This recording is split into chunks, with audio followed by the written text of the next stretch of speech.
ఇక విశాఖ స్టీల్ ప్లాంట్లో సమ్మె సైరన్ మోగింది. మార్చి 7 నుంచి విధులను బహిష్కరిస్తున్నామని కార్మికులు స్పష్టం చేశారు. ఈ మేరకు ఉక్కు పరిశ్రమ యాజమాన్యంకు నోటీసులు అందజేశారు. కాంట్రాక్టు కార్మికుల తొలగింపు ఆపాలంటూ కార్మికులు డిమాండ్ చేశారు. ఇప్పటి వరకు తొలగించిన కార్మికులను వెంటనే విధుల్లోకి తీసుకోవాలని అన్నారు. ఈరోజు విశాఖపట్నం స్టీల్ ప్లాంట్లో ఉన్నటువంటి రిటైర్ అయినటువంటి కార్మికులు 50 మంది కూడా ఈరోజు ఈ ధర్నా కార్యక్రమంలో పాల్గొంటున్నారు.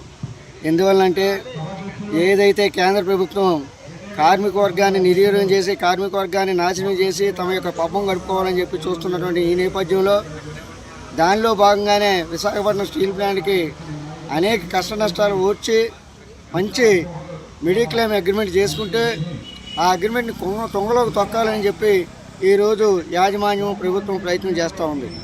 దానిలో భాగంగానే మేము చేసినటువంటి అగ్రిమెంట్ ప్రకారం ప్రతి రిటైర్ అయినటువంటి కార్మికుడు ఆయన భార్యకి కలిపి సంవత్సరానికి 2600 కట్టాల్సినటువంటి ప్రీమియంని ఈరోజు 20,000కి పెంచడం అనేది జరిగింది.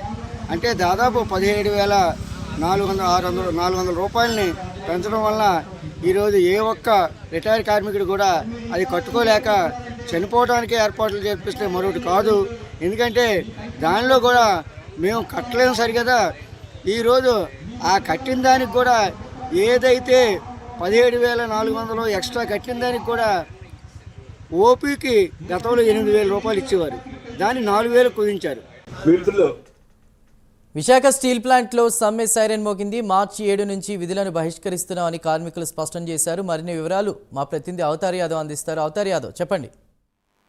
చందు, విశాఖ స్టీల్ ప్లాంట్ లోనైతే సమ్మె సైరన్ అయితే మోగింది. విశాఖ ఉక్కు అఖిలపక్ష కాంట్రాక్ట్ కార్మికుల సంఘాల ఆధ్వర్యంలో ఉక్కు యాజమాన్యానికి ఇప్పటికే నోటీసులు ఇవ్వడం కూడా జరిగింది. దానికి సంబంధించి కరపత్రాలు కూడా రిలీజ్ చేశారు. మార్చి 7వ తారీఖు నుంచి ఉక్కు కర్మాగారంలో విధులు బహిష్కరిస్తామని ఇప్పటికే వాళ్ళు చెప్పడం జరిగింది. ఏదైతే ఉందో కాంట్రాక్ట్ కార్మికుల్ని తొలగించడంపై వాళ్ళు తీవ్రంగా ఆవేదన చెందుతున్నారు. అలాగే ఇప్పుడు వరకు ఏదైతే ఉన్నారో కాంట్రాక్ట్ కార్మికులకి 2,400 రూపాయలు వేతనం ఇచ్చేవారు. ఆ వేతనానికి సంబంధించి ఆ వేతనాన్ని కొనసాగిస్తూ అలాగే కాంట్రాక్ట్ కార్మికులకి వెంటనే విధుల్లోకి తీసుకోవాలని, అలాగే గేట్ పాసులు కూడా పాత పద్ధతిలోనే ఇవ్వాలని, అలాగే కొనసాగించాలని కూడా ఇప్పటికే చెప్పడం కూడా జరిగింది.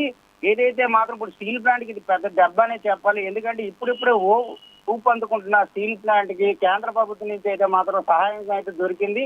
కానీ ఇప్పుడిప్పుడే ప్రొడక్షన్ మొదలెట్టాలనుకున్నారు. ఆ ప్రొడక్షన్ మొదలెట్టాలనుకునే సమయంలో ఇలాంటి సమ్మె సైరన్ మోగడం కూడా చాలా ఇబ్బందికర వాతావరణంలోకి వెళ్లే పరిస్థితి కనబడుతుంది. ఏదైతే ఉందో ఇప్పుడు కాంట్రాక్ట్ కార్మికులను అయితే మాత్రం తక్షణమే విధుల్లోకి తీసుకోవాలని చెప్పేసి స్టీల్ ప్లాంట్ కి కార్మిక సంఘాలు అయితే మాత్రం ఇప్పటికీ వాళ్ళకి నోటీసులు ఇవ్వడం కూడా జరిగింది. ఎందుకు నెక్స్ట్ అయితే మాత్రం ఇప్పుడు ఏదైతే ఉందో ఇప్పుడు నెక్స్ట్ 7వ తారీఖు లోపు కానీ వీళ్ళు సరైన నిర్ణయం తీసుకోకపోతే 7వ తారీఖు తర్వాత అయితే మాత్రం ఏదైతే విధులు బహిష్కరించి సమ్మె బాట పడతామని చెప్పేసి గట్టిగా వాళ్ళు చెప్తున్న పరిస్థితి కనబడుతుంది. రైట్ అవుతా, థ్యాంక్ యూ.